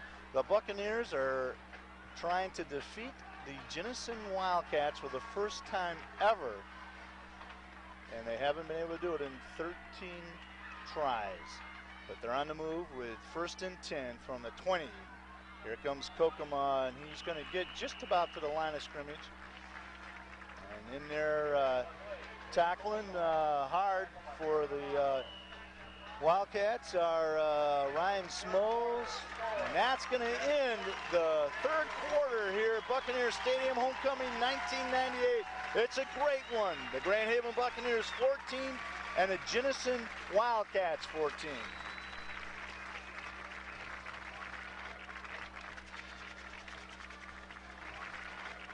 It is a great one. The Grand Haven Buccaneers 14, the Jenison Wildcats 14. It's homecoming, and the Buccaneers have a 3rd and 5. They have the ball on the 14-yard line of the Jenison Wildcats. Rogers will be split to the left for the Bucks, and Fari to the right. Kokomo will go in motion, and Skelton is looking to throw. He's under some pressure, and he's going to be brought down from the left side as Dustin Manning, the 6'1", 205-pound defensive end, able to make the sack on Skelton, and will bring up a 4th down from the 20-yard line. Billy Skelton never saw him. Came in from the backside, and it looked like he had a receiver open, but Dustin Manning was not going to give him an opportunity to throw that ball. And the Bucks are in 4-down territory. Everybody's standing up down here as 10 minutes and 49 seconds left in the fourth quarter. 14-14, 4th and 10 for the Buccaneers of Grand Haven. Dan Mann is split to the left. Skelton is looking to his right. He's got him. Oh, incomplete, as it was intended for Kurt Fari, and so the Jenison Wildcats will take over just short of the 20-yard line. Here's a replay. See the replay, and Kurt was able to get over there and that ball a little bit behind him. Yeah, Kurt was going in, and that ball was behind him a little bit. But the good thing on that was that the way Bill had thrown it, it was either going to be caught by Fari or it was going to go out of bounds, which it did. Very safe. And now, well, the Wildcats will come out with twins right pro. In the backfield is Dawkins and Harima, who comes right through the middle and is going to be tackled by Dan Mann. Mitch will get about, looks like about 5 yards for the Wildcats. Keith, this has got to be one of the all-time great homecoming games here at Grand Haven. Well, there's been a lot because, you know, we're talking about 101 year, 2 years of football. So, you know, when you say that, you're saying quite a bit. Cheyenne and Hemholtz are on the right side, and tipped by, and I believe that was Moss. Yeah, Jeff Moss got a hand on that, and he thought, I'm going to go after that ball. Just playing it outside there, and he just puts that hand up there and taps it down here. So big 3rd down play. 3rd and 3. The ball is on the Jenison 26-yard line. They hand off to their big guy, and he does not get it as Dan Mann and also Brian Mulcahy put the stop on. And you know, not only is this one of the greatest homecoming games, I'm going to say it right now, this is one of the all-time greatest games right here, and it reminds me of that game a couple years ago when East Kentwood was rated 3rd. Now Tony Anise is saying he's going to go for it, 4th and 3. Oh my goodness! Well, he's going to try and draw him off. Yeah, he's going to draw him off. He's got to try and do that. No, the Bucks. Great job by the Buccaneers. Now fire them up here. You know, and that's not all that bad of a call, although 14-14, people don't like it if it doesn't work. They say it never works, but it works sometimes. Well, you got to remember, Jenison's been seeing Grand Haven every year and really pretty much taking advantage of them. And you know, I think there's a little bit of that mindset yet here tonight, but Grand Haven was to have nothing to do with that as they stayed put, and Jenison had to call a timeout. They did not want to get a 5-yard penalty. Well, and as we said, as I was saying on the onset of that play, that it was 1996 when the Grand Haven Buccaneers went over to East Kentwood to take on the East Kentwood Falcons, who were rated top in the state, and Jenison Wildcats rated 3rd in the state. And this has been one heck of a ball game. And we got still 9 minutes and 30 seconds left.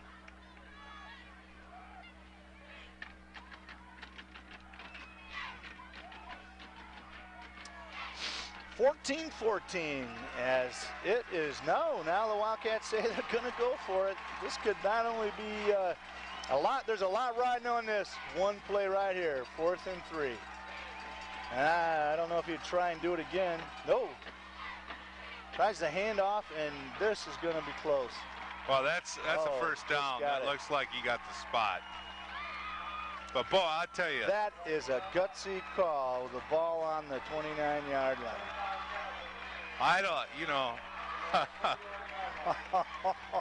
I mean, you're not just talking about the game here. You're talking about a lot of implications on one play. And now it'll be important for the Buccaneers to shut down this drive and the confidence of the Wildcats. Oh, he's 1st and 10. Coach, there's a flag. Coach Entz is putting his team back to the wall with a play like that. Absolutely. He's saying, you better put up here, guys, because now, I'm going to put you on the line. There's a penalty, and they move back 5 yards. The Buccaneers have to really take advantage of this penalty here and stop the Jenison Wildcats, because that's a big message. And basically, as a coach, you do work on, hey, I want to know that if I got to get, 2 yards, we can do that. 1st and 15, 9 minutes left in the 4th quarter, as now the Wildcats have taken another timeout, and they're a little bit rattled right here.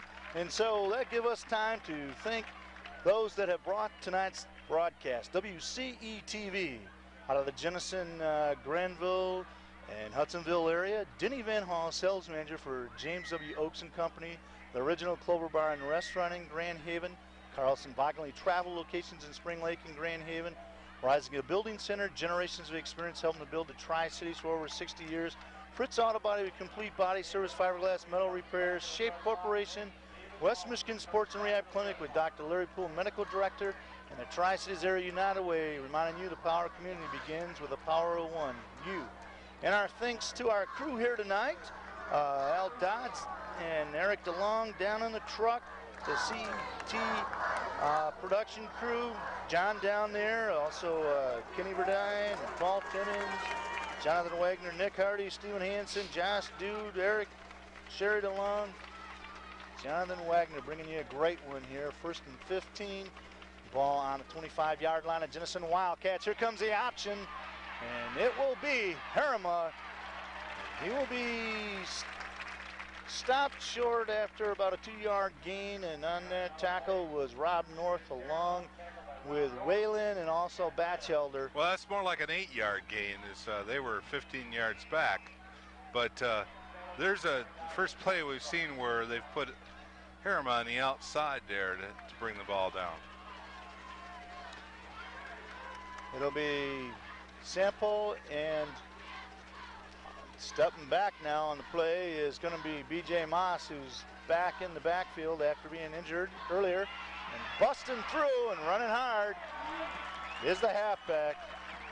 Yeah, I'll tell you, that 4th down play was not about Grand Haven. That was about Jenison. Yeah. And he's just saying, let's get the message, guys. You want to be in this game or not? And Mitch Harima took the message very clearly. 8 minutes and 5 seconds left in the 4th quarter. It's Jenison 14, Grand Haven 14. Harriman will be the lone back. It'll be Twins right tight. It is going to be option to the right side, and making a tackle is Dan Mann. Oh, man, that's good spring off his feet as Dan the Man. You know, three-sport athlete, good wrestler, but he's a better tennis player than he's a football player and a wrestler. Well, he must be one heck of a tennis player because he knows how to play football, and he did exactly what he needs to do as a defensive end. Stay home and stop anybody trying to come on your side. And now it will be Twins left, split right. And Moss will go back in motion. He'll go back into the backfield.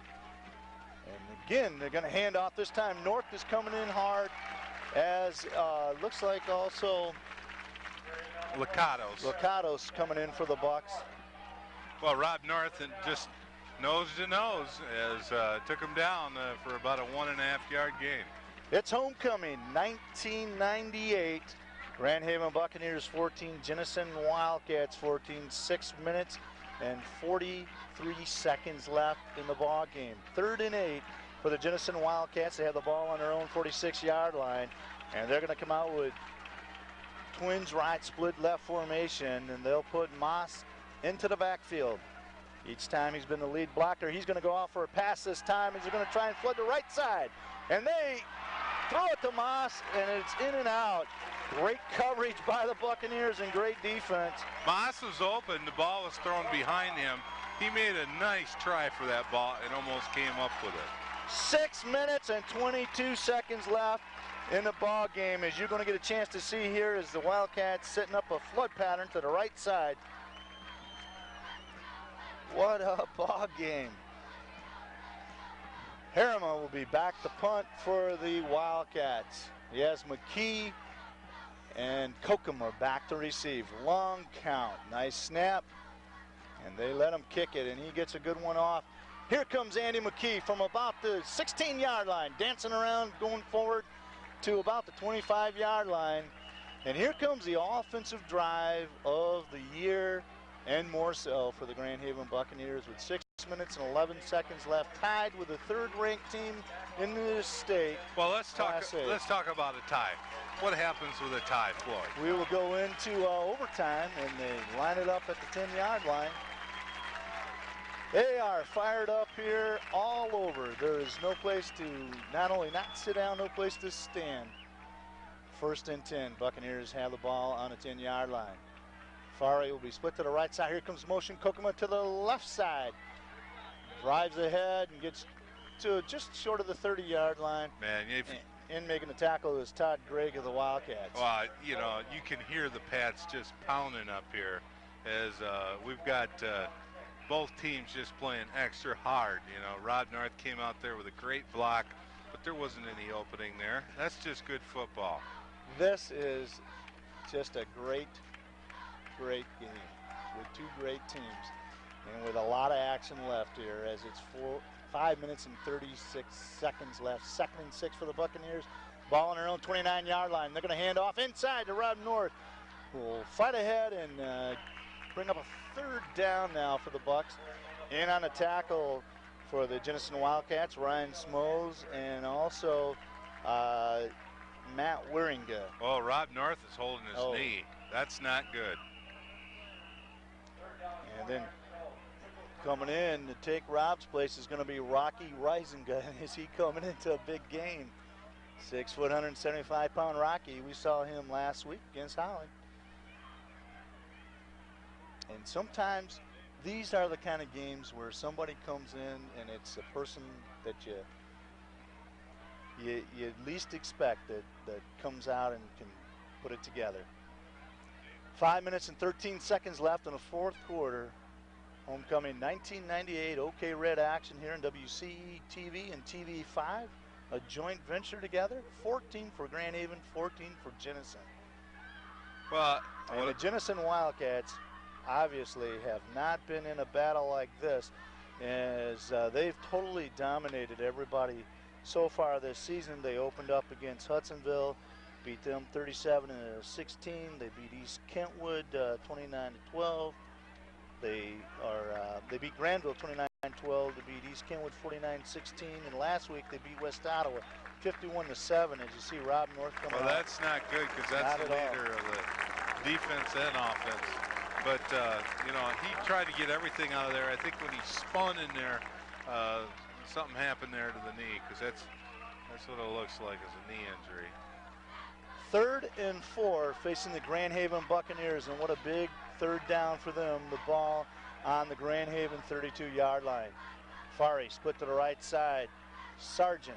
Reisinger is in the backfield, and he's going to look the block, and Skelton under heavy pressure, and he'll be sacked as B.J. Moss leads the charge. And Skelton is going to be brought down, and it looks like they're going to give him forward progress to about the 26-yard line. You see the replay here. But, you know, that was just a breakdown of the offensive line. They just put great pressure, and, you know, they were planning on that. You know, you got Rob North out of there. It's about 3 yards, so that puts less pressure on the running game, and they're planning on a pass, and they counted right. Fari back to punt. Sampo and Rado back to receive. And it's going to be called upon the Buccaneer defense with 4 minutes and 12 seconds to get the ball back for the Buccaneers. And the call is to the Wildcat offense as there's... Well, I'll tell you, this Jenison offense is coming out here in a hurry. You know, they want to make a statement.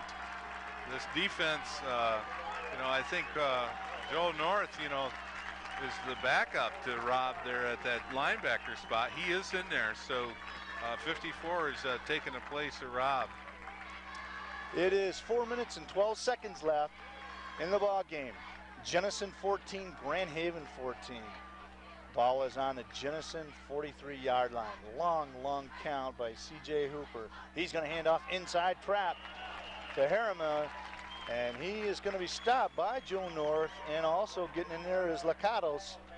Yeah, they were right there on him. As Steve Lakatos is really picking that up here, as he's been in a lot of tackles. Coming in for the Wildcats of the play from head coach Tony Anise is Jeff Racine. He's a senior, 5'11", 160-pounder. 3 minutes and 45 seconds left in the ball game. Tied, 14-14. It'll be Reese along with Grigorzev, but it will be option left side C.J. Hooper, and he's going to slip and fall, and Whalen will fall on him, but C.J. will get into Grand Haven territory. You know, interesting enough too, Keith.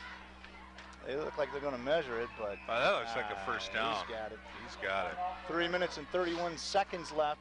14-14 here. Okay, red action between the Jenison Wildcats, Grand Haven Buccaneers. I think Jenison's down to one first timeout. One timeout after what happened there earlier. Well, the Grand Haven Buccaneers have not seen a tougher 3 minutes and 31 seconds facing them in a long time.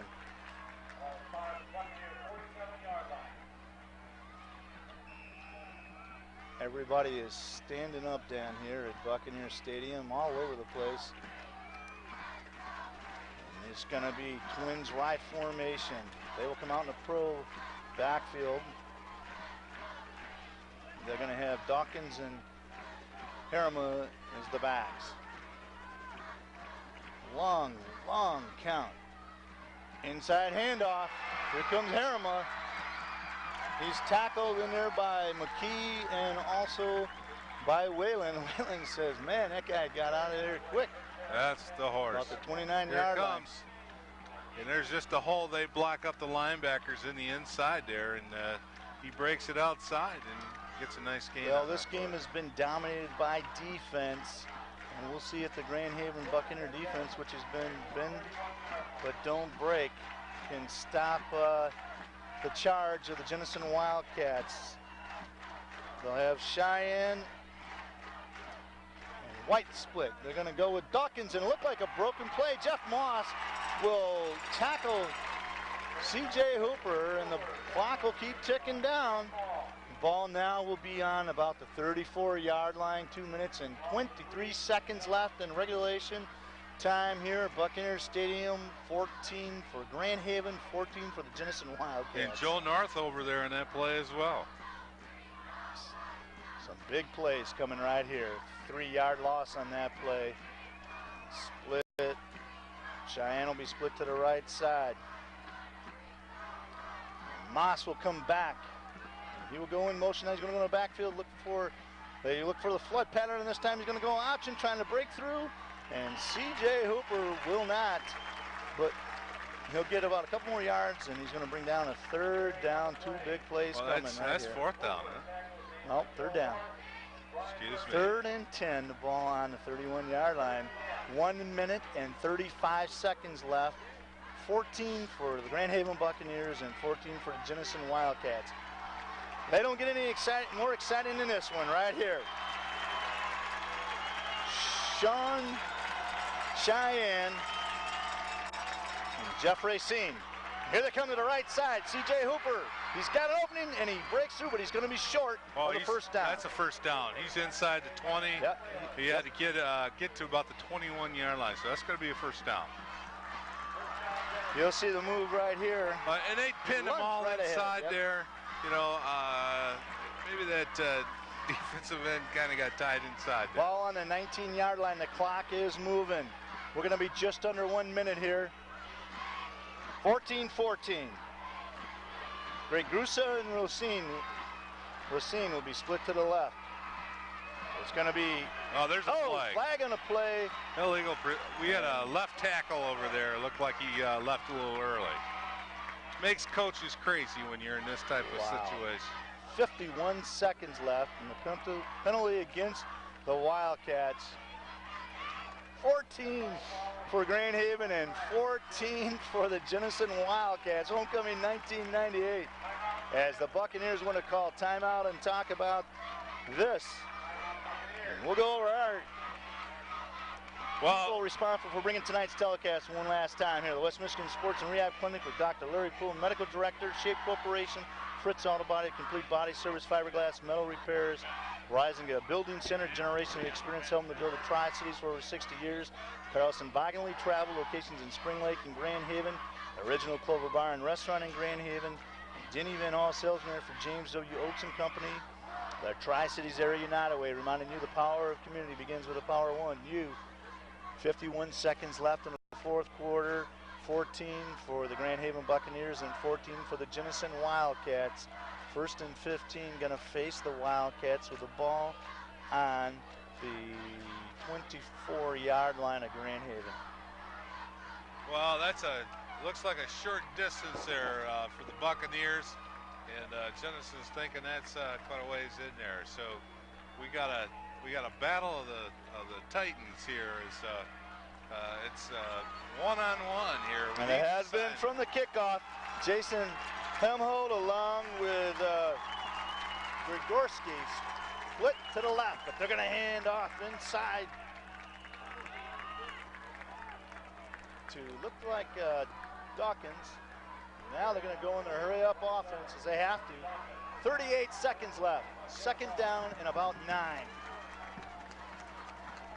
Ball on about the 16-yard line. Long count.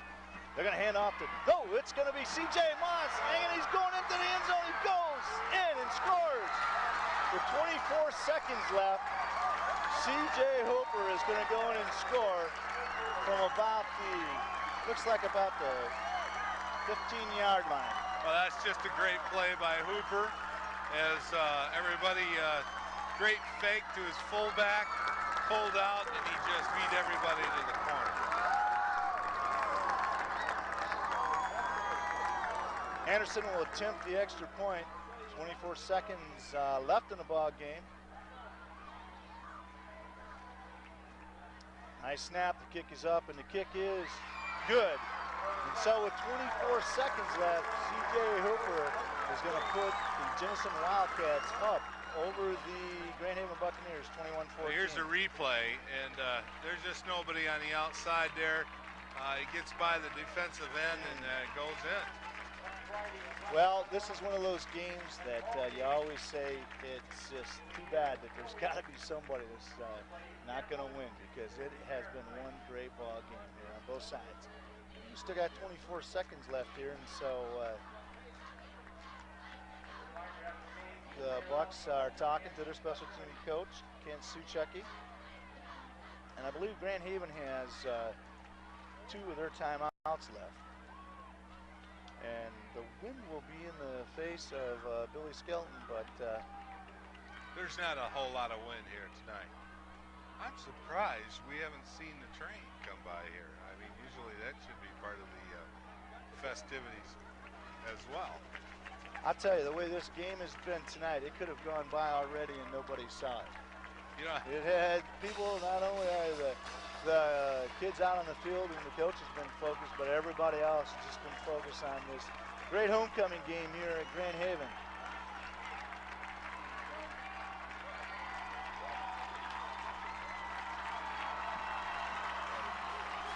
You see the Grand Haven kids and the Jenison teams both cheering their fans to cheer them on more here as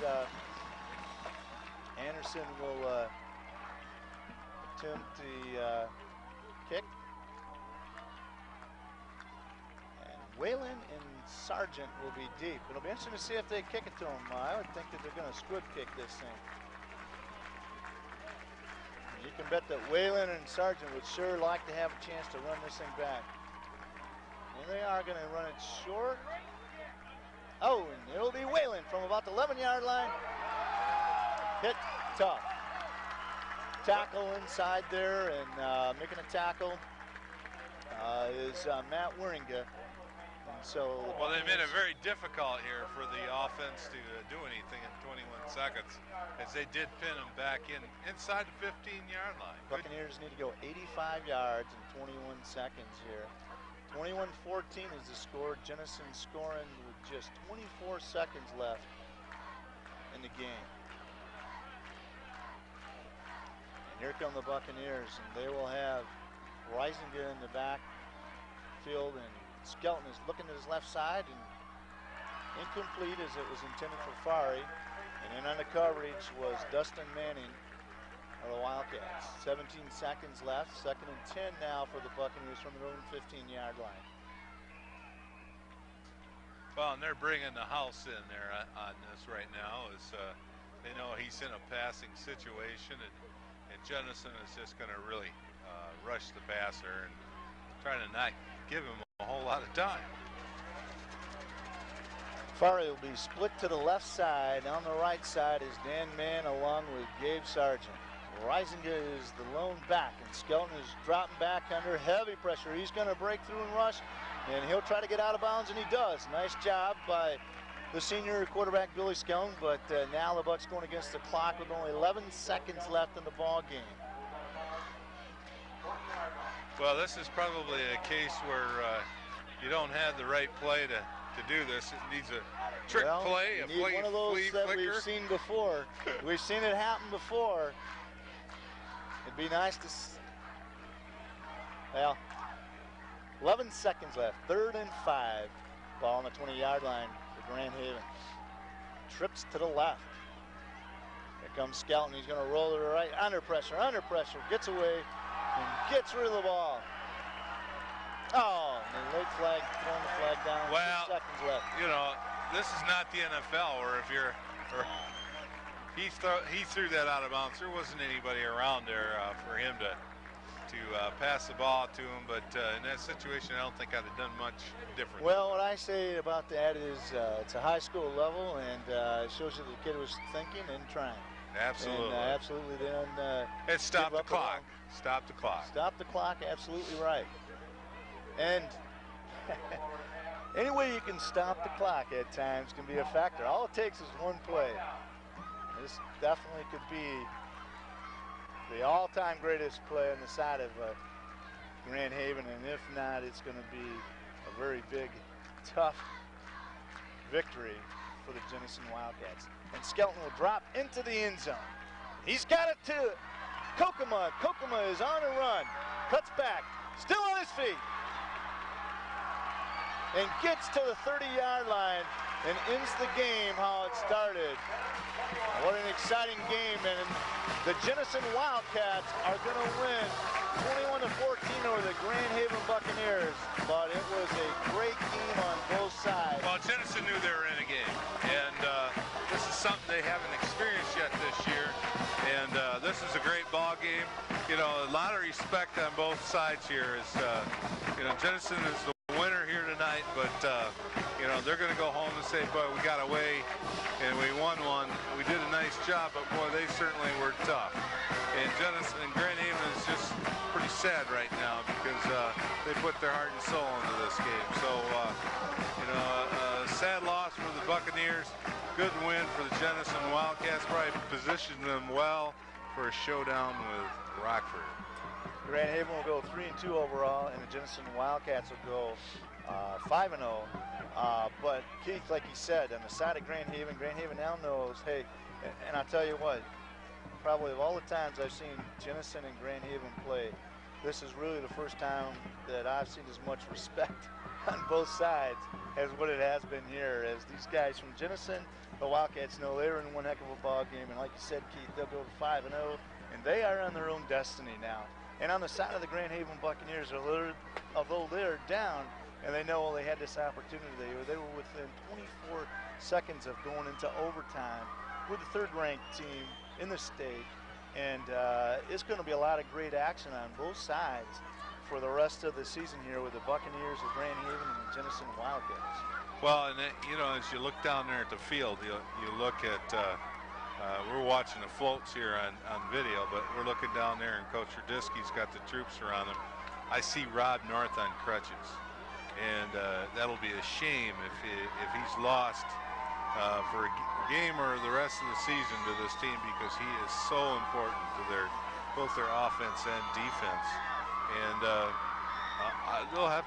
they just have to go back Monday morning and strap their belts back on and put it back here. But this team's got a lot of character. Grand Haven does, and something that maybe we've seen more of it this year than we have in a long time. And Jenison's always had that. We're moving into that arena, and tonight Jenison was the team that came out on top. Well, here's something too. The Grand Haven Buccaneers, they're still not totally out of an opportunity towards the playoffs, and who knows, a lot of season left on both sides of the conference championship. But wouldn't that be something to see these two guys, the Buccaneers and the Jenison Wildcats, playing in a playoff game?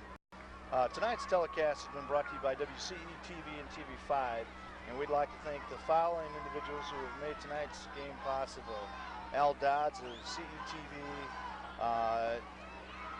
Eric DeLong directing tonight, and on camera tonight, Sherry DeLong, Josh Dude, Stephen Hansen, Nick Hardy, Jonathan Wagner, audio graphics, Paul Timmons, and Kenny Berniner, statistician, and Jen Marino helping tonight, and our executive producer, Vince Dewar, and Al Dodds, as they brought you one great game here tonight at Buccaneers Stadium in the 1998 homecoming game.